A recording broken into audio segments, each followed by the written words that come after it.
লোক নালাগে লাগাব না লাগাব লাগাও তলত লাগাও সাউন্ডটা ভাল হচ্ছে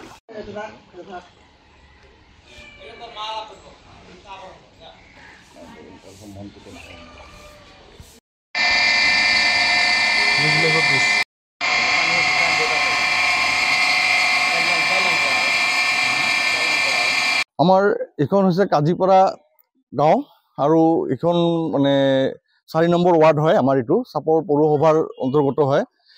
আজি যোৱা নিশাৰ পৰা যি ধাৰাসাৰৰ মুষলধাৰ বৰষুণৰ সৃষ্টি হৈছিল, সেই বৰষুণৰ পানী আজি আমি ইয়াত দেখিবলৈ আপোনালোকে পাইছে। মানে অলপ মানে এদিনৰ বৰষুণত কিমান বানপানীৰ সমস্যাৰ সন্মুখীন হ'ব লগা হৈছে। আৰু এই সমস্যাটো এটাই কাৰণ ইয়াৰ কোনো নলা নৰ্দমাৰ কোনো ব্যৱস্থা নাই। আৰু আমি বহুবাৰ চাপৰ পৌৰসভাৰ লগত যোগাযোগ কৰিছিলোঁ, কিন্তু আজিলৈকে আমাক এই মানে নলা নৰ্দমাৰ ব্যৱস্থা কৰি দিব পৰা নাই। আমি চাপৰ পৌৰসভাৰ বিভাগীয় কৰ্তৃপক্ষ আৰু জিলা প্ৰশাসনক অনুৰোধ কৰিছোঁ, দাবী জনাইছোঁ যে আমাৰ এই সমস্যাখিনি অতি শীঘ্ৰে যাতে সমাধান কৰি দিয়ে।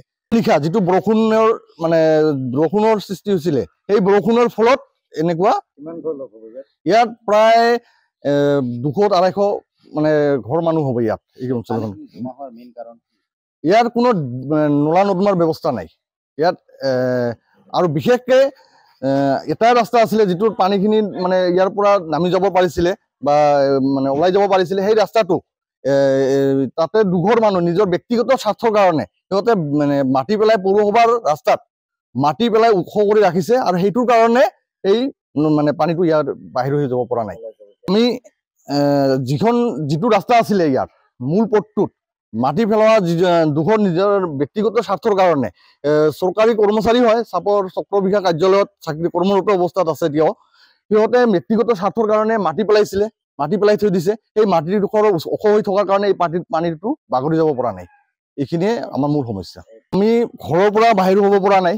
মূল কথাটো হৈছে আমি কিবা এটা সমস্যাৰ সন্মুখীন হ'ব লগা হ'লে, বজাৰত যাব লগা, বজাৰ কৰিব লগা হ'লে, হস্পিটেলত যাব লগা হ'লে, ফাৰ্মাচী যাব লগা হ'লে আমাৰ কোনো মানে ঘৰৰ পৰা বাহিৰ হ'ব সেই মানে কিটোৱে ভয় লাগি থাকে আমাৰ।